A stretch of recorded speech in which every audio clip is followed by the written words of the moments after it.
ਕਹੀਏ TV channel ਦੇ तमाम ਦਰਸ਼ਕਾਂ ਨੂੰ ਮੇਰੇ ਜਾਣੀ ਡਾਕਟਰ ਸਵਰਨਜੀਤ ਕੌਰ ਵੱਲੋਂ ਪਿਆਰ ਭਰੀ ਸਤਿ ਸ਼੍ਰੀ ਅਕਾਲ, ਗੁਰਫਤਿਹ, ਨਮਸਕਾਰ, ਆਦਾਬ अर्ज है जी। दर्शकों, ਅੱਜ ਇੱਕ ਵਾਰ ਫਿਰ ਤੋਂ ਤਿੰਨਾਂ ਕਾਲੇ ਕਾਨੂੰਨਾਂ ਦੀ ਜਾਣਕਾਰੀ ਵਿਸਥਾਰ 'ਚ ਲੈ ਲਈਏ। ਪਹਿਲਾ ਕਾਨੂੰਨ ਹੈ ਖੇਤੀ ਉਪਜ ਵਪਾਰ ਤੇ ਵਣਜ, ਜਿਹਦੇ ਵਿੱਚ ਉਹਨਾਂ ਨੇ ਸੰਵਰਧਨ ਤੇ ਸਰਲੀਕਰਨ ਦੀ ਵਿਵਸਥਾ ਕੀਤੀ ਹੈ। ਸੰਵਰਧਨ ਮਤਲਬ ਉਹਨੂੰ ਵਧਾਉਣਾ। ਤੇ ਅਗਲਾ ਕਾਨੂੰਨ ਜਿਹੜਾ ਹੈ ਉਹ ਹੈ ਖੇਤੀ ਸਸ਼ਕਤੀਕਰਨ ਤੇ ਸੰਰਕਸ਼ਣ। ਸਸ਼ਕਤੀਕਰਨ ਮਤਲਬ ਉਹਨੂੰ ਸ਼ਕਤੀਸ਼ਾਲੀ ਬਣਾਉਣਾ ਤੇ ਸੰਰਕਸ਼ਣ ਮਤਲਬ ਉਹਦਾ ਸੁਰੱਖਿਆ ਕਰਨੀ, ਜਿਹਦੇ ਵਿੱਚ ਕੀਮਤ ਦਾ ਵਿਸ਼ਵਾਸ ਦਿਵਾਇਆ ਗਿਆ। ਤੇ ਤੀਜਾ ਕਾਨੂੰਨ ਹੈਗਾ ਖੇਤੀ ਸੇਵਾ ਤੇ ਕਰਾਰ। ਇਹ ਜਿਹੜੇ ਤਿੰਨ ਕਾਨੂੰਨ ਬਣੇ, ਇਹਨਾਂ ਦੀ ਪਿੱਠ ਭੂਮੀ ਕੀ ਸੀ, ਅਸੀਂ ਅੱਜ ਉਹਦੇ ਤੇ ਥੋੜਾ ਜਿਹਾ ਚਰਚਾ ਕਰਨੀ ਚਾਹਾਂਗੇ ਕਿ ਇਹ ਕਿਵੇਂ ਹੋਂਦ ਵਿੱਚ ਆਏ, ਇਹਨਾਂ ਦੇ ਪਿੱਛੇ ਕੰਮ ਕਿਵੇਂ ਹੋਇਆ। ਤਾਂ ਖੇਤੀ ਮੰਤਰਾਲੇ ਨੇ 19 ਦਸੰਬਰ 2000 ਨੂੰ ਸ਼੍ਰੀ ਸ਼ੰਕਰ ਲਾਲ ਗੁਰੂ ਦੀ ਅਧਿਕਸ਼ਤਾ ਦੇ ਵਿੱਚ, ਪ੍ਰਧਾਨਗੀ ਦੇ ਵਿੱਚ ਇੱਕ ਖੇਤੀ ਮਾਰਕੀਟਿੰਗ ਵਿਵਸਥਾ ਨੂੰ ਦ੍ਰਿੜ ਕਰਨ ਵਾਸਤੇ ਇੱਕ ਵਿਸ਼ੇਸ਼ ਮਾਹਰਾਂ ਦੀ ਕਮੇਟੀ ਦਾ ਗਠਨ ਕੀਤਾ।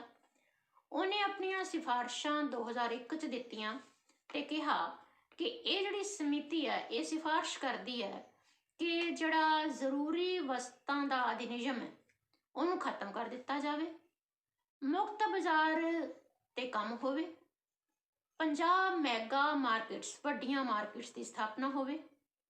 ਉਸੇ ਤਰ੍ਹਾਂ ਜਿਵੇਂ ਰਾਸ਼ਟਰੀ ਐਕਸਚੇਂਜ ਸੈਂਟਰ ਕੰਮ ਕਰਦੇ ਉੱਦਾਂ ਉਹ ਕੰਮ ਕਰੇ ਤੇ ਪ੍ਰਤਿਅਕਸ਼ ਮਤਲਬ ਸਿੱਧੀ ਜਿਹੜੀ ਆ ਮਾਰਕੀਟਿੰਗ ਹੋਵੇ। ਇਹ ਮਾਰਕੀਟਿੰਗ ਦਾ ਵਿਸਥਾਰ ਹੋਵੇ ਤੇ ਇਹਦੀ ਸੂਚਨਾ ਤੇ ਸੇਵਾ ਦੇ ਵਿੱਚ ਨਿੱਜੀ ਖੇਤਰ ਦੀ ਭਾਗੀਦਾਰੀ ਹੋਵੇ। ਜਿਹੜੀ ਸਪਾਟ ਫਾਰਵਰਡ ਮਾਰਕੀਟ ਹੈਗੀ ਹੈ, ਸਿੱਧੀ ਸਾਫ਼ ਮਾਰਕੀਟਿੰਗ ਜਿਹੜੀ ਹੈ ਉਹਦੇ ਨਾਲ ਇਹਨੂੰ ਲਿੰਕ ਕੀਤਾ ਜਾਵੇ। ਤੇ ਕੇਂਦਰ ਸ਼ਾਸਨ ਨੇ 2003 ਦੇ ਵਿੱਚ ਮਾਡਲ APMC ਅਧਿਨਿਯਮ ਜਿਹੜਾ ਹੈ ਉਹ ਰਾਜਾਂ ਨੂੰ ਭੇਜਿਆ। ਉਸ ਤੋਂ ਬਾਅਦ ਸਾਲ 2007 ਦੇ ਵਿੱਚ ਮਾਡਲ ਨਿਯਮਾਵਲੀ ਵੀ ਰਾਜਾਂ ਨੂੰ ਵੰਡੀ ਗਈ ਤੇ ਮਈ 2010 ਦੇ ਵਿੱਚ ਉਸ ਵੇਲੇ ਦੇ ਹਰਿਆਣਾ ਦੇ ਮੁੱਖ ਮੰਤਰੀ ਭੁਪਿੰਦਰ ਸਿੰਘ ਹੁੱਡਾ, ਪੰਜਾਬ ਦੇ ਉਸ ਵੇਲੇ ਦੇ ਮੁੱਖ ਮੰਤਰੀ ਪ੍ਰਕਾਸ਼ ਸਿੰਘ ਬਾਦਲ, ਪੱਛਮ ਬੰਗਾਲ ਦੇ ਮੁੱਖ ਮੰਤਰੀ ਤੇ ਬਿਹਾਰ ਦੇ ਮੁੱਖ ਮੰਤਰੀ, ਜਿਨ੍ਹਾਂ ਦਾ ਸਰਕਾਰ ਨੇ ਨਾਮ ਨਹੀਂ ਦੱਸਿਆ, ਇਹ ਵੀ ਉਸ ਕਮੇਟੀ 'ਚ ਸ਼ਾਮਲ ਸੀਗੇ। ਤੇ ਇਸ ਕਮੇਟੀ ਨੇ ਇਹ ਕਿਹਾ ਕਿ ਇਹ ਸਿਫਾਰਿਸ਼ ਕੀਤੀ ਕਿ ਖੇਤੀ ਉਪਜ ਦੀ ਜਿਹੜੀ ਮਾਰਕੀਟਿੰਗ ਹੈ ਉਹਦੇ ਤੋਂ ਬੰਧਨ ਹਟਾ ਦਿੱਤੇ ਜਾਣ। ਖੇਤੀ ਉਪਜ ਦੇ ਵਿੱਚ ਜਿਹੜੇ ਬਾਜ਼ਾਰ ਦੇ ਉੱਤੇ ਕੋਈ ਵੀ ਏਕਾਧਿਕਾਰ ਨਾ ਹੋਵੇ। MSP ਨਾ ਤਾਂ ਮੰਡੀਆਂ ਦੇਣ ਤੇ ਨਾ ਹੀ ਜਿਹੜੇ ਹੈਗੇ ਲਾਇਸੈਂਸਧਾਰੀ ਕੋਈ ਕਾਰਪੋਰੇਟ ਮੰਡੀਆਂ ਹੋਣ। ਖੇਤੀ ਮਾਰਕੀਟਿੰਗ ਵਿਵਸਥਾ ਜਿਹੜੀ ਹੈ ਉਹਦੇ ਵਿੱਚ ਮਾਰਕੀਟਿੰਗ ਹੋਵੇ ਤੇ ਟਰਮੀਨਲ ਮਾਰਕੀਟ ਕੰਪਲੈਕਸਾਂ ਦੀ ਸਥਾਪਨਾ ਹੋਵੇ। ਤੇ ਫਿਰ ਇਸ ਤੋਂ ਅੱਗੇ ਚੱਲਦਿਆਂ ਖੇਤੀ ਮਾਰਕੀਟਿੰਗ ਸੁਧਾਰਾਂ ਨੂੰ ਰਾਜਾਂ ਦੇ ਵਿੱਚ ਲਾਗੂ ਕਰਨ ਦੇ ਵਾਸਤੇ, ਖੇਤੀ ਮਾਰਕੀਟਿੰਗ ਸੁਧਾਰਾਂ ਦੇ ਉੱਤੇ ਹੋਰ ਵਿਚਾਰ ਕਰਨ ਵਾਸਤੇ ਹਰਸ਼ਵਰਧਨ ਪਾਟਿਲ, ਜਿਹੜਾ ਕਿ ਖੇਤੀ ਮੰਤਰੀ ਸੀਗਾ ਮਹਾਰਾਸ਼ਟਰ ਦੀ ਸਰਕਾਰ ਦੇ ਵਿੱਚ, ਉਹਦੀ ਪ੍ਰਧਾਨਗੀ ਦੇ ਵਿੱਚ 2013 ਦੇ ਵਿੱਚ ਇੱਕ ਸਮਿਤੀ ਜਿਹੜੀ ਆ ਗਠਿਤ ਹੋਈ। ਇਸ ਸਮਿਤੀ ਦੀਆਂ ਜਿਹੜੀਆਂ ਸਿਫਾਰਸ਼ਾਂ ਸੀਗੀਆਂ, ਉਹਨੇ ਕਿਹਾ ਕਿ APMC ਜਿਹੜੀਆਂ ਮੰਡੀ ਵਿਵਸਥਾ ਹੈਗੀ ਹੈ ਉਹਦੇ ਵਿੱਚ ਸੁਧਾਰ ਕੀਤਾ ਜਾਵੇ। ਜਿਹੜੀ ਕੰਟਰੈਕਟ ਫਾਰਮਿੰਗ ਹੈ ਉਹਦੀ ਵਿਵਸਥਾ ਦੇ ਵਿੱਚ ਸਰਲੀਕਰਨ ਕੀਤਾ ਜਾਵੇ। ਫਸਲਾਂ ਤੋਂ ਬਾਅਦ ਜਿਹੜਾ ਇਨਫਰਾਸਟਰਕਚਰ ਹੈ ਉਹਦਾ ਵਿਕਾਸ ਕੀਤਾ ਜਾਵੇ ਕਿ ਕਿਸ ਤਰ੍ਹਾਂ ਫਸਲਾਂ ਵੀ ਲਾਉਣੀਆਂ ਨੇ। ਤੇ ਬੰਧਨ ਰਹਿਤ ਰਾਸ਼ਟਰੀ ਬਾਜ਼ਾਰ ਦਾ ਉਹਨਾਂ ਨੇ ਉਲੇਖ ਕੀਤਾ। ਇਸ ਤੋਂ ਬਾਅਦ ਰਾਜਾਂ ਦੇ ਮਾਡਲ ਅਧਿਨਿਯਮ ਦੀ ਮੰਗ ਹੋਈ ਤੇ ਫਿਰ ਖੇਤੀ ਮੰਤਰਾਲੇ ਨੇ ਡਾਕਟਰ ਅਸ਼ੋਕ ਦਲਵਈ ਜਿਹੜਾ ਕਿ ਐਡੀਸ਼ਨਲ ਸੈਕਟਰੀ ਸੀਗਾ, ਉਹਦੀ ਅਧਿਕਸ਼ਤਾ ਦੇ ਵਿੱਚ ਇੱਕ ਸਮਿਤੀ ਦਾ ਗਠਨ ਕੀਤਾ। ਮੇਰਾ ਖਿਆਲ ਹੈ ਵੀ 2013 ਚ ਹੀ ਕੀਤਾ ਹੋਏਗਾ, ਜਿਸ ਦੇ ਵਿੱਚ ਉੜੀਸਾ, ਬਿਹਾਰ, ਰਾਜਸਥਾਨ, ਤੇਲੰਗਾਨਾ ਤੇ ਉੱਤਰ ਪ੍ਰਦੇਸ਼ ਦੀਆਂ ਸਰਕਾਰਾਂ ਦੇ ਪ੍ਰਤੀਨਿਧੀ ਸ਼ਾਮਲ ਹੋਏ। ਇਹ ਜਿਹੜੀ ਸਮਿਤੀ ਸੀ ਇਹਨੇ 2017 ਦੇ ਵਿੱਚ, ਅਪ੍ਰੈਲ 2017 ਦੇ ਵਿੱਚ ਇੱਕ ਸਿਫਾਰਿਸ਼ ਕੀਤੀ ਕਿ APLM ਜਿਹੜਾ ਹੈ ਉਹ ਮਾਡਲ ਅਪਣਾਇਆ ਜਾਵੇ। ਮਈ 2018 ਦੇ ਵਿੱਚ ਇਸ ਮਾਡਲ ਨੂੰ ਰਾਜਾਂ ਦੇ ਵਿੱਚ ਸ਼ੁਰੂ ਵੀ ਕਰ ਦਿੱਤਾ ਗਿਆ। ਫਿਰ ਕੋਵਿਡ ਲਾਕਡਾਊਨ ਜਦੋਂ ਹੋਇਆ, ਉਦੋਂ ਕਿਸਾਨਾਂ ਦੀ ਉਪਜ ਦੀ ਜਿਹੜੀ ਮਾਰਕੀਟਿੰਗ ਹੈ ਉਹਦੇ ਵਿੱਚ ਕਠਿਨਾਈ ਨੂੰ ਦੇਖਦੇ ਹੋਏ 4 ਅਪ੍ਰੈਲ 2020 ਨੂੰ ਡਾਇਰੈਕਟ ਮਾਰਕੀਟਿੰਗ ਦੀ ਜਿਹੜੀ ਆਗਿਆ ਸੀ ਉਹ ਦੇਣ ਵਾਸਤੇ ਕੇਂਦਰ ਨੇ ਰਾਜਾਂ ਨੂੰ ਲਿਖਿਆ। ਤੇ ਹੁਣ ਤੱਕ ਕਹਿੰਦੇ ਆ ਕਿ 26 ਰਾਜਾਂ ਜਾਂ ਸੰਘੀ ਪ੍ਰਦੇਸ਼ਾਂ ਦੇ ਵਿੱਚ ਖੇਤੀ ਉਪਜ ਦੀ ਮੰਡੀ ਤੋਂ ਬਾਹਰ ਡਾਇਰੈਕਟ ਮਾਰਕੀਟਿੰਗ ਦੀ ਆਗਿਆ ਦੇ ਦਿੱਤੀ ਗਈ ਹੈ। 22 ਰਾਜਾਂ ਜਾਂ ਸੰਘੀ ਪ੍ਰਦੇਸ਼ਾਂ ਦੇ ਵਿੱਚ ਬਾਗਬਾਨੀ ਦੇ ਜਿਹੜੇ ਹੈਗੇ ਅੰਦਰ ਆਉਂਦੇ ਆ, ਫਲ, ਸਬਜ਼ੀਆਂ, ਫੁੱਲ, ਇਹਨਾਂ ਨੂੰ ਜਿਹੜਾ ਹੈ ਰਾਜਾਂ ਦੇ SPMC ਮੰਡੀਕਰਨ ਦੇ ਐਕਟ ਤੋਂ ਛੋਟ ਦੇ ਦਿੱਤੀ ਗਈ ਹੈ। ਤਾਂ ਇਹ ਜਿਹੜੀ ਚੀਜ਼ ਹੈਗੀ ਹੈ, ਹੁਣ ਇਹਦੇ ਵਿੱਚ ਅੜਚਣਾਂ ਕੀ ਆਉਂਦੀਆਂ ਨੇ? ਅੜਚਣਾਂ ਇਹ ਆਉਂਦੀਆਂ ਨੇ, ਕੁਛ ਇੱਕ ਮੁੱਦੇ ਜਿਹੜੇ ਕਿਸਾਨਾਂ ਨੇ ਉਠਾਏ ਉਹ ਇਹ ਆਉਂਦੇ ਨੇ ਕਿ ਖੇਤੀ ਸੁਧਾਰ ਕਾਨੂੰਨਾਂ ਦੀ ਸੰਵਿਧਾਨਕ ਵੈਲਿਡਿਟੀ ਜਿਹੜੀ ਹੈ ਉਹ ਕੀ ਹੈ। ਤਾਂ ਖੇਤੀ ਉਪਜ ਵਪਾਰ ਤੇ ਵਣਜ ਜਿਹੜਾ ਪਹਿਲਾ ਇਹਨਾਂ ਦਾ ਕਾਨੂੰਨ ਹੈਗਾ, ਜਿਹਦੇ ਵਿੱਚ ਸੰਵਰਧਨ ਤੇ ਸਰਲੀਕਰਨ ਇਹ ਦੱਸਦੇ ਨੇ ਕਿ ਅਸੀਂ ਇਹਨੂੰ ਵਧਾਇਆ ਹੈ ਤੇ ਇਹਦਾ ਸਰਲੀਕਰਨ ਕੀਤਾ ਹੈ। ਇਹਦੇ ਵਿੱਚ ਉਹਨਾਂ ਨੇ ਕਿਹਾ ਹੈ ਕਿ ਜਿਹੜੀ 33ਵੀਂ ਪ੍ਰਵਿਸ਼ਟੀ ਹੈਗੀ ਹੈ, ਦਰਜ ਹੈਗੀ ਹੈ, ਆਪਾਂ ਕਹਾਂਗੇ ਕਿ ਇੰਦਰਾਜ ਹੈਗਾ, ਉਹਦੇ ਵਿੱਚ ਖਾਦ ਪਦਾਰਥਾਂ ਦੇ ਵਪਾਰ ਤੇ ਵਣਜ, ਉਤਪਾਦਨ ਤੇ ਵੰਡ ਦੇ ਸਬੰਧ ਦੇ ਵਿੱਚ ਸੰਸਦ ਅਧਿਨਿਯਮ ਪਾਸ ਕੀਤਾ। ਰਾਜ ਸੂਚੀ ਦਾ ਜਿਹੜਾ ਇੰਦਰਾ 26 ਹੈ, ਉਹਦੇ ਵਿੱਚ ਰਾਜ ਦੇ ਅੰਦਰ ਵਪਾਰ ਤੇ ਵਣਜ ਦੇ ਸਬੰਧ 'ਚ ਰਾਜ ਵਿਧਾਨ ਸਭਾ ਨੂੰ ਸੰਵਰਤੀ ਸੂਚੀ ਦੇ ਇੰਦਰਾ 33 ਦੇ ਅਨੁਬੰਧ ਦੇ ਅਧੀਨ ਰਹਿੰਦੇ ਹੋਏ ਅਧਿਨਿਯਮ ਨੂੰ ਪਾਸ ਕਰਨ ਦੀ ਸ਼ਕਤੀ ਹੈ। ਇਹ ਸਪਸ਼ਟ ਹੈ ਕਿ ਦੋਨੋਂ ਅਧਿਨਿਯਮ ਸੰਵਿਧਾਨਿਕ ਹੈ। ਇਹ ਅਧਿਨਿਯਮ ਤੇ ਇਹਦੇ ਪੂਰਵ, ਇਹਦੇ ਤੋਂ ਪਹਿਲਾਂ ਜਿਹੜੇ ਅਧਿਆਦੇਸ਼ ਲਿਆਂਦੇ ਗਏ, ਉਸ ਸਮੇਂ ਸਰਕਾਰ ਨੇ ਪੂਰੇ ਮਤਲਬ ਵਿਧੀ ਵਿਧਾਨ ਦੇ ਨਾਲ ਸਲਾਹ ਮਸ਼ਵਰਾ ਕੀਤਾ। ਇਹ ਸਰਕਾਰ ਕਹਿੰਦੀ ਹੈ। ਦੂਜਾ ਮੁੱਦਾ, ਕ੍ਰਿਸ਼ੀ ਸੁਧਾਰ ਜਿਹੜੇ ਕਾਨੂੰਨ ਹੈ ਉਹ ਰੱਦ ਕਰ ਦਿੱਤੇ ਜਾਣ। ਤਾਂ ਕੇਂਦਰ ਸਰਕਾਰ ਪ੍ਰਸਤਾਵ ਦਿੰਦੀ ਹੈ ਕਿ ਕਾਨੂੰਨ ਦੇ ਉਹੀ ਪ੍ਰਾਵਧਾਨ ਜਿਹੜੇ ਹੈ ਜਿਨ੍ਹਾਂ ਤੇ ਕਿਸਾਨਾਂ ਨੂੰ ਆਪੱਤੀ ਹੈ, ਉਹ ਸਰਕਾਰ ਖੁੱਲੇ ਮਨ ਨਾਲ ਵਿਚਾਰ ਕਰੇਗੀ। ਦੇਖੋ, ਵਿਚਾਰ ਕਰੇਗੀ, ਠੀਕ ਹੈ। ਤੇ ਅਗਲਾ ਮੁੱਦਾ ਕਿਸਾਨਾਂ ਨੇ ਜਿਹੜਾ ਉਠਾਇਆ ਉਹ ਇਹ ਹੈ ਕਿ ਕਿਸਾਨ ਕਹਿੰਦੇ ਨੇ ਸਾਨੂੰ ਸ਼ੰਕਾ ਹੈ ਕਿ ਮੰਡੀ ਸਮਿਤੀਆਂ ਦੁਆਰਾ ਸਥਾਪਿਤ ਜਿਹੜੀਆਂ ਮੰਡੀਆਂ ਨੇ ਉਹ ਕਮਜ਼ੋਰ ਹੋ ਜਾਣਗੀਆਂ ਤੇ ਕਿਸਾਨ ਨਿੱਜੀ ਮੰਡੀਆਂ ਦੇ ਚੰਗੁਲ 'ਚ ਫਸ ਜਾਊਗਾ। ਤੇ ਸਰਕਾਰ ਜਿਹੜੀ ਉਹ ਜਵਾਬ ਦਿੰਦੀ ਹੈ ਕਿ ਜਿਹੜਾ ਨਵਾਂ ਕਾਨੂੰਨ ਬਣਿਆ ਹੈ ਉਹ ਪੁਰਾਣੇ ਵਿਕਲਪ ਨੂੰ ਚਾਲੂ ਰੱਖਦੇ ਹੋਏ ਫਸਲ ਵੇਚਣ ਦੇ ਵਧੇਰੇ ਵਿਕਲਪ ਕਿਸਾਨ ਨੂੰ ਦੇਣ ਵਾਸਤੇ ਬਣਾਇਆ ਹੈ। ਕਿਸਾਨ ਹੁਣ ਮੰਡੀ ਤੋਂ ਬਾਹਰ ਨਏ ਜਿਹੜੇ ਉਹਨੂੰ ਨਵੇਂ ਬਦਲ ਮਿਲਦੇ ਆ, ਉਹਨਾਂ ਦੇ ਵਿੱਚ ਜਿਵੇਂ ਕਿਸੇ ਵੀ ਭੰਡਾਰ ਗ੍ਰਹਿ ਤੋਂ, ਕਿਸੇ ਵੀ ਕੋਲਡ ਸਟੋਰੇਜ ਤੋਂ, ਕਿਸੇ ਵੀ ਫੈਕਟਰੀ ਦੇ ਵਿਹੜੇ ਤੋਂ ਜਾਂ ਆਪਣੇ ਖੇਤ ਤੋਂ ਵੀ ਫਸਲ ਵੇਚ ਸਕੂਗਾ। ਦੂਜਾ, ਸਰਕਾਰ ਕਹਿੰਦੀ ਹੈ ਕਿ ਕਿਸਾਨ ਦੀ ਫਸਲ ਨੂੰ ਖਰੀਦਣ ਵਾਸਤੇ ਵਧੇਰੇ ਮੁਕਾਬਲਾ ਹੋਏਗਾ, ਕਿਉਂਕਿ ਨਵੇਂ ਵਪਾਰੀ ਆਉਣਗੇ, ਸਿੱਧੇ ਫਸਲ ਦੇ ਖਰੀਦਦਾਰ ਹੋਣਗੇ ਤੇ ਉਹਦੇ ਨਾਲ ਕਿਸਾਨ ਨੂੰ ਵੱਧ ਮੁੱਲ ਮਿਲ ਸਕੇਗਾ। ਫਿਰ ਉਹ ਕਹਿੰਦੇ ਕਿ ਅੰਤਰਰਾਸ਼ਟਰੀ ਤੇ ਰਾਜ ਦੇ ਭੀਤਰ ਅੰਦਰ ਮਤਲਬ ਵਪਾਰ ਜਿਹੜਾ ਉਹਦੇ ਸਾਰੇ ਬੰਧਨ ਟੁੱਟ ਜਾਣਗੇ। ਅਗਲੀ ਗੱਲ ਕਿਸਾਨ ਕਹਿੰਦੇ ਆ ਕਿ ਕਿਸਾਨ ਨੂੰ ਨਵੇਂ ਜਿਹੜੇ ਬਦਲ ਹੈ ਉਹਨਾਂ ਦੇ ਬਿਨਾਂ ਪਹਿਲਾਂ ਦੀ ਤਰ੍ਹਾਂ ਮੰਡੀ 'ਚ ਵੇਚਣ ਦਾ ਅਧਿਕਾਰ ਹੋਵੇ। ਜਿਹੜਾ MSP ਹੈ ਉਹ ਸਰਕਾਰੀ ਖਰੀਦ ਕੇਂਦਰ ਤੇ ਵੇਚਣ ਦਾ ਵਿਕਲਪ ਹੋਵੇ। ਤਾਂ ਸਰਕਾਰ ਕਹਿੰਦੀ ਇਹ ਰਹੂਗਾ। ਸਿਰਫ ਕਹਿੰਦੀ ਹੈ। ਤੇ ਇਹ ਜਿਹੜਾ ਅਧਿਨਿਯਮ ਹੈ ਇਹਦੇ ਵਿੱਚ ਸੋਧ ਵਾਸਤੇ ਸਰਕਾਰ ਕਹਿੰਦੀ ਹੈ ਕਿ ਅਸੀਂ ਸੋਚ ਸਕਦੇ ਹਾਂ ਰਾਜ ਸਰਕਾਰ ਨਿੱਜੀ ਮੰਡੀਆਂ ਦੇ ਰਜਿਸਟ੍ਰੇਸ਼ਨ ਦੀ ਵਿਵਸਥਾ ਲਾਗੂ ਕਰ ਸਕਦੀ ਹੈ। ਇਦਾਂ ਹੀ ਮੰਡੀਆਂ ਦੇ ਨਾਲ ਸਰਕਾਰ ਜਿਹੜੀ ਹੈ MSP ਮੰਡੀਆਂ ਨੂੰ ਲਾਗੂ ਰੱਖ ਸਕਦੀ ਹੈ ਤੇ ਸੈਸ ਦੀ ਦਰ ਵੀ ਬਣ ਸਕਦੀ ਹੈ, ਜਿਹੜਾ ਉਹ ਤੇ ਟੈਕਸ ਵਗੈਰਾ ਹੈ ਉਹਦੀ ਦਰ ਬੰਨੀ ਜਾ ਸਕਦੀ ਹੈ। ਤਾਂ ਅਗਲਾ ਮੁੱਦਾ ਹੈ ਕਿ ਵਪਾਰੀ ਜਿਹੜਾ ਹੈ ਉਹ ਰਜਿਸਟਰੀ ਕਰਵਾਏ ਨਾ ਕਰਵਾਏ, ਉਹਦੀ ਜਦੋਂ ਵਿਵਸਥਾ ਹੀ ਨਹੀਂ ਹੋਏਗੀ, ਸਿਰਫ ਪੈਨ ਕਾਰਡ ਦੇ ਆਧਾਰ ਤੇ ਕਿਸਾਨ ਦੀ ਫਸਲ ਖਰੀਦਣ ਦੀ ਵਿਵਸਥਾ ਹੋਏਗੀ ਤਾਂ ਉਹਦੇ ਵਿੱਚ ਕਿਸਾਨ ਨਾਲ ਧੋਖਾ ਹੋ ਸਕਦਾ। ਸਰਕਾਰ ਕਹਿੰਦੀ ਹੈ ਕਿ ਨਵੇਂ ਅਧਿਨਿਯਮ ਦੇ ਵਿੱਚ ਕਿਸਾਨ ਨੂੰ ਮਾਰਕੀਟਿੰਗ ਦੇ ਵਧੇਰੇ ਵਿਕਲਪ ਦੇਣ ਵਾਸਤੇ, ਬਦਲ ਦੇਣ ਵਾਸਤੇ ਇਹ ਜਿਹੜੇ ਪੈਨ ਕਾਰਡ ਦੇ ਆਧਾਰ ਤੇ ਵਪਾਰੀ ਨੂੰ ਖੇਤੀ ਨਾਲ ਵਪਾਰ ਕਰਨ ਦੀ, ਖੇਤੀ ਦਾ ਵਪਾਰ ਕਰਨ ਦੀ ਵਿਵਸਥਾ ਕੀਤੀ ਗਈ ਹੈ। ਕਾਨੂੰਨ ਦੇ ਵਿੱਚ ਕਹਿੰਦੇ ਕੇਂਦਰ ਸਰਕਾਰ ਨੂੰ ਵਪਾਰੀਆਂ ਦੇ ਰਜਿਸਟ੍ਰੇਸ਼ਨ, ਵਪਾਰ ਦੇ ਤਰੀਕੇ ਤੇ ਭੁਗਤਾਨ ਦੀ ਵਿਵਸਥਾ ਦੇ ਸਬੰਧ ਵਿੱਚ ਨਿਯਮ ਬਣਾਉਣ ਦੀ ਸ਼ਕਤੀ ਸਰਕਾਰ ਦੇ ਕੋਲ, ਕੇਂਦਰ ਸਰਕਾਰ ਦੇ ਕੋਲ ਹੈਗੀ ਹੈ। ਪੈਨ ਕਾਰਡ ਤੋਂ ਬਿਨਾਂ ਹੋਰ ਦਸਤਾਵੇਜ਼ਾਂ ਨੂੰ ਆਧਾਰ ਬਣਾ ਕੇ ਵੀ ਰਜਿਸਟ੍ਰੇਸ਼ਨ ਲਾਗੂ ਕੀਤਾ ਜਾ ਸਕਦਾ ਹੈ। ਤਾਂ ਪਹਿਲਾਂ ਵੀ ਇਹ ਹੈਗਾ ਕਹਿੰਦੇ। ਫਿਰ ਉਹਨਾਂ ਨੇ ਇਹ ਪ੍ਰਸਤਾਵ ਦਿੱਤਾ ਕਿ ਇਹ ਜਿਹੜੀ ਸ਼ੰਕਾ ਕਿਸਾਨਾਂ ਨੇ ਉਠਾਈ ਹੈ, ਇਹਦੇ ਵਾਸਤੇ ਰਾਜ ਸਰਕਾਰਾਂ ਨੂੰ ਇਸ ਤਰ੍ਹਾਂ ਦੀ ਰਜਿਸਟ੍ਰੇਸ਼ਨ ਦੇ ਨਿਯਮ ਬਣਾਉਣ ਦੀ ਸ਼ਕਤੀ ਦਿੱਤੀ ਜਾ ਸਕਦੀ ਹੈ ਜਿਹਦੇ ਨਾਲ ਉਹ ਆਪਣੇ ਹਿਸਾਬ ਨਾਲ, ਆਪਣੇ ਸਥਾਨੀ ਹਾਲਾਤਾਂ ਦੇ ਹਿਸਾਬ ਦੇ ਨਾਲ ਰਾਜ ਸਰਕਾਰਾਂ ਕਿਸਾਨਾਂ ਦੇ ਹਿੱਤ ਦੇ ਵਿੱਚ ਨਿਯਮ ਬਣਾ ਸਕਦੀਆਂ ਨੇ।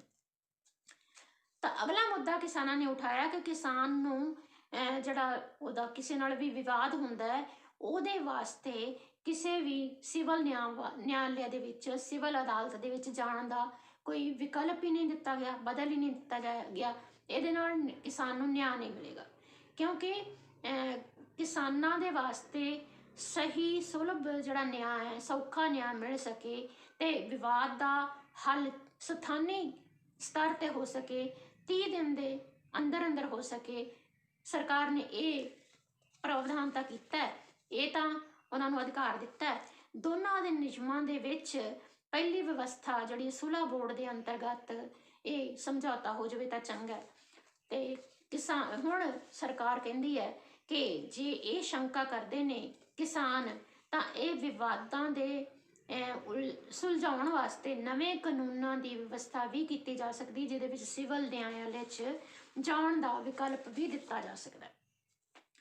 ਤਾਂ ਫਿਰ ਅਗਲਾ ਮੁੱਦਾ ਕਿਸਾਨਾਂ ਨੇ ਚੱਕਿਆ ਕਿ ਜਿਹੜੇ ਖੇਤੀ ਦੇ ਅਨੁਬੰਧ ਹੈਗੇ ਆ ਜਾਂ ਖੇਤੀ ਦੇ ਜਿਹੜੇ ਇੰਦਰਾਜ ਹੈਗੇ ਆ ਉਹਨਾਂ ਦੀ ਰਜਿਸਟ੍ਰੇਸ਼ਨ ਦੀ ਵਿਵਸਥਾ ਨਹੀਂ ਹੈਗੀ।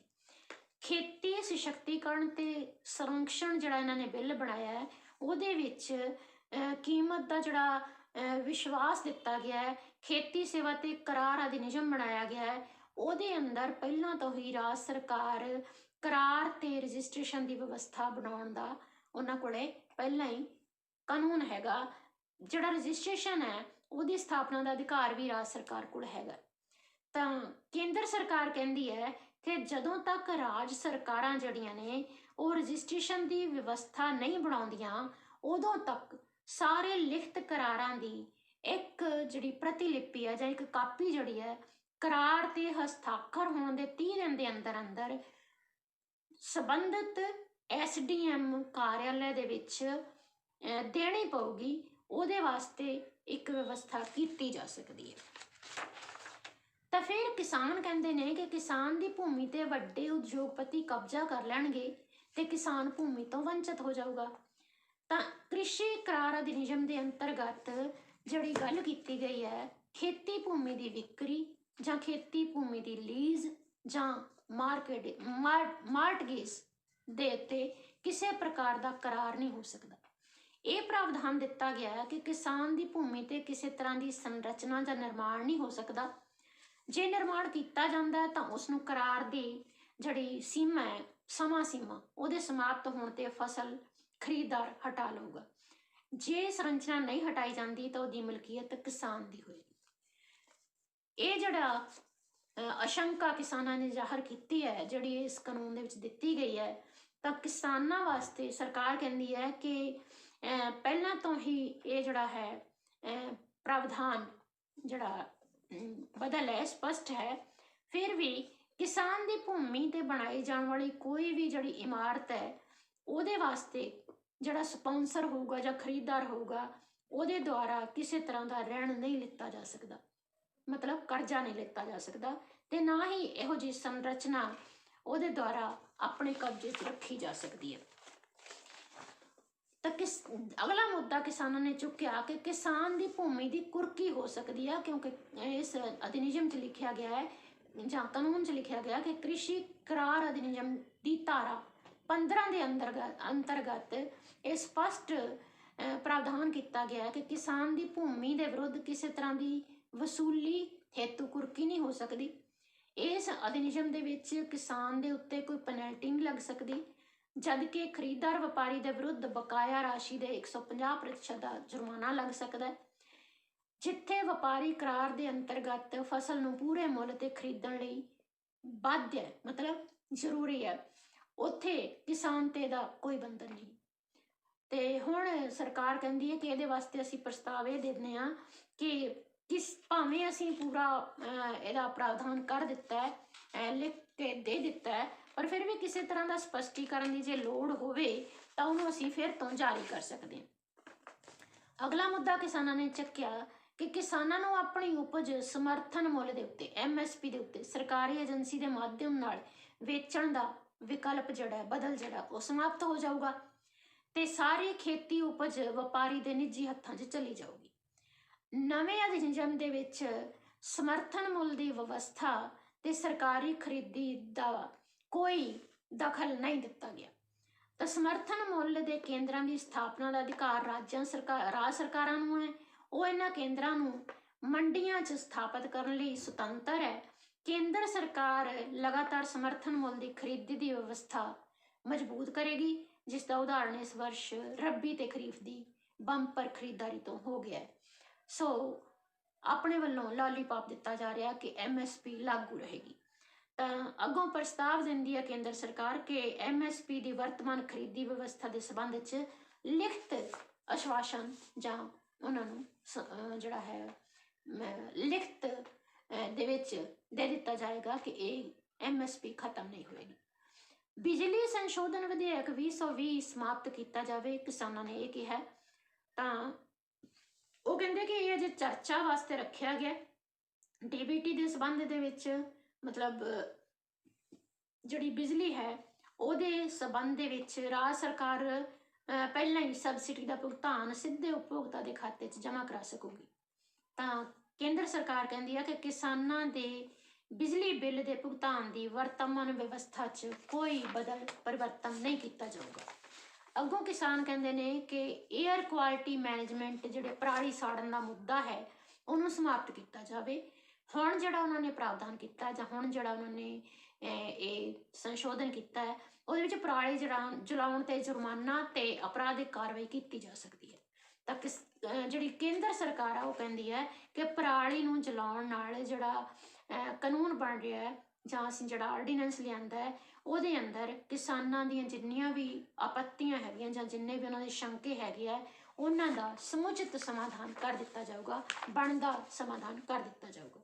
तो ये कुछ एक मुद्दे सीगे ते ਇਹਦੇ ਵਿੱਚ ਜਿਹੜੇ प्रस्ताव ਸੀਗੇ ਇਹਨਾਂ ਸਾਰਿਆਂ ਨੂੰ ਜੇ ਬਾਰ-ਬਾਰ पढ़ के देखिए ਤਾਂ ਇਹਨਾਂ ਦੇ अंतर्गत ਸਾਨੂੰ ਇਹ ਦਿਸਦਾ ਹੈ ਕਿ ਜਿਹੜੀ ਕੇਂਦਰ ਸਰਕਾਰ ਹੈ ਉਹ ਸਿਰਫ ਆਸ਼ਵਾਸਨ ਸਾਨੂੰ ਦਿੰਦੀ ਹੈ, ਲਿਖਤੀ रूप ਦੇ ਵਿੱਚ सिर्फ एक ਸੋਧ ਕਰਨ ਨੂੰ ਕਹਿੰਦੀ ਹੈ।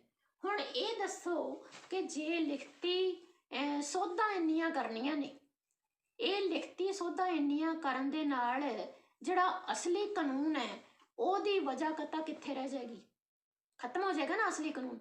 ਤਾਂ ਫਿਰ ਉਹ ਸੋਧਾਂ ਕਰਨ ਨਾਲੋਂ ਬਿਹਤਰ ਨਹੀਂ ਕਿ ਪੂਰੇ ਦਾ ਪੂਰਾ ਕਾਨੂੰਨ ਜਿਹੜਾ ਤਿੰਨੋਂ ਦਾ ਤਿੰਨੋਂ ਕਾਨੂੰਨ ਪੂਰੇ ਦੇ ਪੂਰੇ ਰੱਦ ਕਰ ਦਿੱਤੇ ਜਾਣ।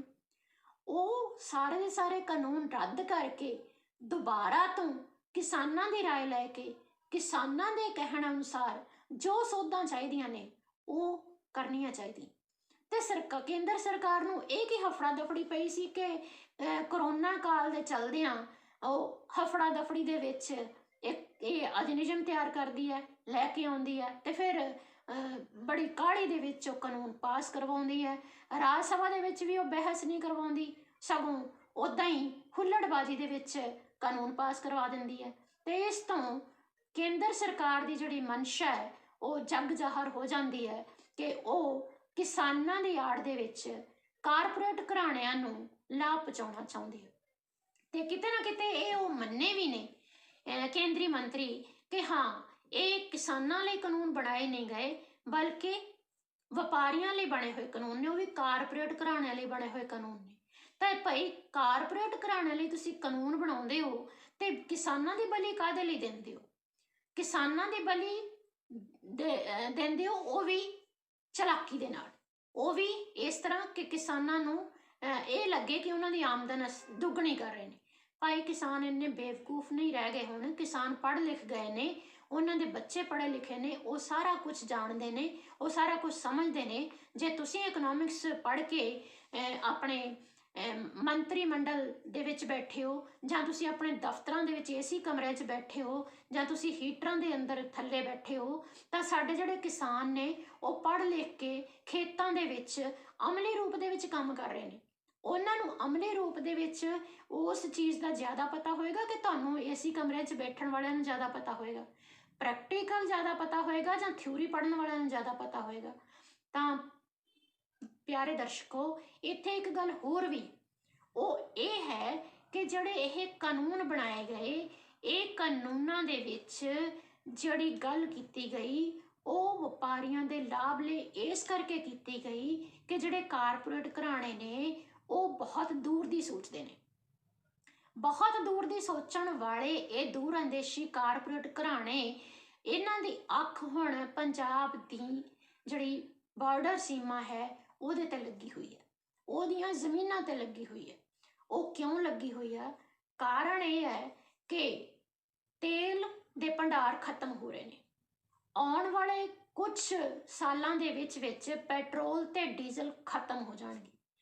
ਪੈਟਰੋਲ ਤੇ ਡੀਜ਼ਲ ਦੇ ਖਤਮ ਹੋਣ ਦੇ ਨਾਲ ਜਿਹੜੇ ਗੱਡੀਆਂ ਮੋਟਰਾਂ ਚੱਲਦੀਆਂ ਨੇ, ਉਹ ਗੱਡੀਆਂ ਮੋਟਰਾਂ ਵੀ ਪੈਟਰੋਲ ਡੀਜ਼ਲ ਵਾਲੀਆਂ ਖਤਮ ਹੋ ਜਾਣਗੀਆਂ। ਈਵਨ ਸਕੂਟਰ ਮੋਟਰਸਾਈਕਲ ਵੀ ਨਹੀਂ ਰਹਿਣਗੇ। ਜਿਹੜੇ ਹੋਣਗੇ ਵੀ ਨਵੇਂ ਵਹੀਕਲ ਆਉਣਗੇ, ਵੀ ਨਵੀਆਂ ਗੱਡੀਆਂ ਆਉਣਗੀਆਂ, ਨਵੇਂ ਸਕੂਟਰ ਮੋਟਰਸਾਈਕਲ ਵਗੈਰਾ ਆਉਣਗੇ, ਉਹ ਸਾਰੇ ਦੇ ਸਾਰੇ ਬਿਜਲਈ ਮਾਧਿਅਮ ਨਾਲ ਚੱਲਣ ਵਾਲੇ ਹੋਣਗੇ, ਬੈਟਰੀਆਂ ਤੇ ਚੱਲਣ ਵਾਲੇ ਹੋਣਗੇ। ਤਾਂ ਇੱਕ ਤਾਂ ਪੰਜਾਬ ਦੇ ਵਿੱਚ ਜਿਹੜੀ ਪਾਣੀ ਦੇ ਵਿਵਸਥਾ ਹੈਗੀ ਆ, ਡੈਮ ਜਿਹੜੇ ਬਣੇ ਹੋਏ ਆ, ਉਹਨਾਂ ਤੋਂ ਬਿਜਲੀ ਉਤਪਾਦਨ ਆਮ ਹੁੰਦਾ ਤੇ ਉਹ ਇੱਥੋਂ ਬਿਜਲੀ ਲੈ ਸਕਦੇ ਆ। ਦੂਸਰੀ ਗੱਲ ਕਿ ਪੰਜਾਬ ਦੀ ਜਿਹੜੀ ਸੀਮਾ ਹੈ ਉਹ ਪਾਕਿਸਤਾਨ ਨਾਲ ਲੱਗਦੀ ਹੈ। ਪਾਕਿਸਤਾਨ ਦੀ ਸੀਮਾ ਅਫਗਾਨਿਸਤਾਨ ਨਾਲ ਲੱਗਦੀ ਹੈ। ਅਫਗਾਨਿਸਤਾਨ ਤੋਂ ਪੂਰੇ ਅਰਬ ਦੇਸ਼ ਦੇ ਨਾਲ ਲੱਗਦੀ ਹੈ। ਪੂਰੇ ਅਰਬ ਦੇਸ਼ ਦੇ ਨਾਲ ਨਾਲ ਰਸ਼ੀਆ ਦੇ ਨਾਲ ਵੀ ਲੱਗਦੀ ਹੈ ਤੇ ਯੂਰਪ ਤੱਕ ਆਰਾਮ ਨਾਲ ਜਾਇਆ ਜਾ ਸਕਦਾ ਹੈ। ਤਾਂ ਹੁਣ ਇਹਦੇ ਪਿੱਛੇ ਚਾਲ ਇਹ ਹੈ ਕਿ ਪੰਜਾਬ ਦੇ ਜਿਹੜੇ ਸੀਮਾਵਰਤੀ ਭੂਮੀ ਹੈਗੀ ਆ, ਸੀਮਾਵਰਤੀ ਇਲਾਕੇ ਹੈਗੇ ਆ, ਬਾਰਡਰ ਦੇ ਨੇੜਲੇ ਇਲਾਕੇ ਹੈਗੇ ਆ, ਉਹਨਾਂ ਤੇ ਇਹਨਾਂ ਕਾਰਪੋਰੇਟ ਘਰਾਣਿਆਂ ਦਾ ਕਿਵੇਂ ਨਾ ਕਿਵੇਂ ਕਬਜ਼ਾ ਕਰਵਾਇਆ ਜਾਵੇ।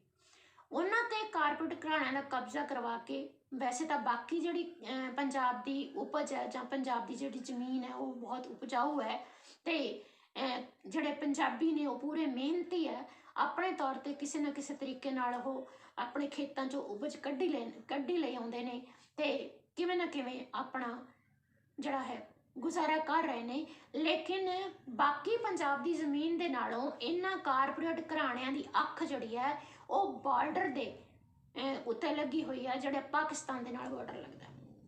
ਤਾਂ ਹੁਣ ਇਹ ਕੀ ਕਰਨਗੇ?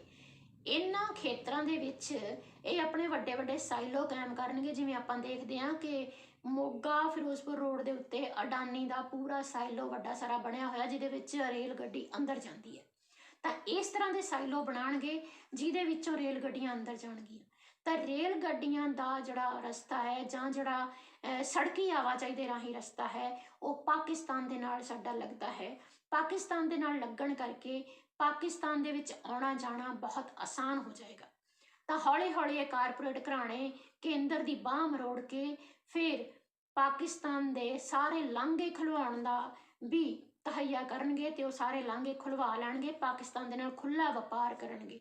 ਪਾਕਿਸਤਾਨ ਦੇ ਨਾਲ ਖੁੱਲ੍ਹਾ ਵਪਾਰ ਕਰਨ ਵਾਸਤੇ ਅੱਗੋਂ ਅਫਗਾਨਿਸਤਾਨ ਤੱਕ ਵੀ ਜਾਣਗੇ, ਅਰਬ ਦੇਸ਼ਾਂ ਤੱਕ ਵੀ ਜਾਣਗੇ, ਰਸ਼ੀਆ ਤੱਕ ਵੀ ਜਾਣਗੇ।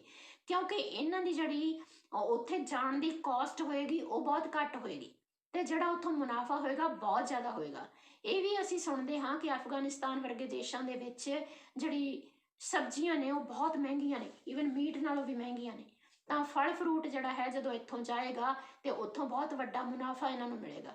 ਜਿਹੜੇ ਤੇਲ ਉਤਪਾਦਕ ਦੇਸ਼ ਹੈਗੇ ਨੇ ਉੱਥੇ ਜਦੋਂ ਤੇਲ ਦੀ ਕਮੀ ਹੋ ਜਾਏਗੀ ਤਾਂ ਉਹਨਾਂ ਦੇਸ਼ਾਂ ਦੇ ਵਿੱਚ ਫਿਰ ਇਹ ਆਪਣੇ ਹਿਸਾਬ ਦੇ ਨਾਲ ਬੈਟਰੀ ਨਾਲ ਚੱਲਣ ਵਾਲੇ ਜਿਹੜੀ ਚੀਜ਼ਾਂ ਹੈਗੀਆਂ ਉਹ ਭੇਜਣਗੇ ਤੇ ਇਸ ਤਰ੍ਹਾਂ ਆਪਣਾ ਵਪਾਰ ਕਈ ਗੁਣਾ ਕਈ ਹਜ਼ਾਰ ਗੁਣਾ ਜ਼ਿਆਦਾ ਵਧਾਉਣਗੇ। ਸੋ ਮੇਨ ਮਕਸਦ ਇਹਨਾਂ ਦਾ ਪੰਜਾਬ ਦੀ ਧਰਤੀ ਤੇ ਕਬਜ਼ ਹੋਣ ਦਾ ਇੱਕ ਇਹ ਵੀ ਹੈ ਕਿ ਇਹ ਵਪਾਰ ਨੂੰ ਸਾਹਮਣੇ ਰੱਖ ਕੇ ਆਪਣੇ ਫਾਇਦੇ ਨੂੰ ਸਾਹਮਣੇ ਰੱਖ ਕੇ ਆਪਣੇ ਪੈਸੇ ਨੂੰ ਸਾਹਮਣੇ ਰੱਖ ਕੇ ਅੱਗੇ ਆਉਣਾ ਚਾਹੁੰਦੇ ਆ। ਤਾਂ ਹੁਣ ਮੋਦੀ ਦੇ ਮੂੰਹ ਵਿੱਚ ਕੋੜ ਕਿਰਲੀ ਹੈਗੀ ਹੈ। ਮੋਦੀ ਦੇ ਜਿਹੜਾ ਹਾਲਤ ਆ ਉਹ ਇਹ ਹੈ ਕਿ ਸੱਪ ਦੇ ਮੂੰਹ ਕੋੜ ਕਿਰਲੀ ਵਾਲੀ ਹੈ, ਜੇ ਉਹ ਖਾਂਦਾ ਤਾਂ ਕੋੜੀ, ਜੇ ਛੱਡਦਾ ਤਾਂ ਕਲੰਕੀ। ਜੇ ਕਿਸਾਨਾਂ ਦੀ ਮੰਨਦਾ ਤਾਂ ਉਧਰੋਂ ਉਹਦੇ ਕਾਰਪੋਰੇਟ ਯਾਰ ਜਿਹੜੇ ਹੈ ਉਹ ਉਹਦੀ ਬਾਂਹ ਮਰੋੜਨਗੇ ਤੇ ਜੇ ਕਾਰਪੋਰੇਟ ਘਰਾਣੇ ਦੀ ਮੰਨਦਾ ਤਾਂ ਇਧਰੋਂ ਕਿਸਾਨਾਂ ਨੇ ਬਾਂਹ ਮਰੋੜੀ ਹੋਈ ਆ।